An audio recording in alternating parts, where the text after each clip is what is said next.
መተነበረ ምን እስከናረግ ነው እየጠበቀ የነበረው? ምን አይነት ድምጽ እስከምሰማ ነበር የምትጠብቀው?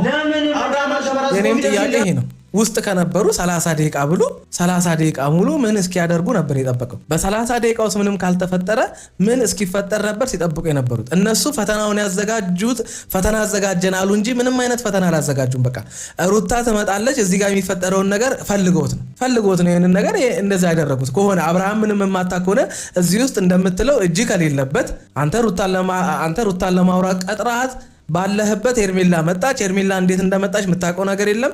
ግን የዚህ ሁሉ ጠንሳሽ የሆኑት ጓደኞች ናቸው። እነሱ ውስጥ ነበሩ።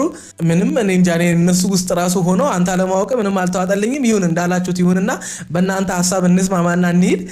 ታዲያ አንተ እንዳልከው 30 ደቂቃ ሙሉ ምን እስኪፈጠር ነበር የሚጠብቁት? ምን ነበር ሲጠብቁ የነበሩት? 5-10 ደቂቃ እኮ ይበቃል። ፈተናም ከሆነ 30 ደቂቃ ሙሉ አስቡት። ልክ ሩታ ስትመጣ ግን ወጡ እነሱ ሲጠብቁ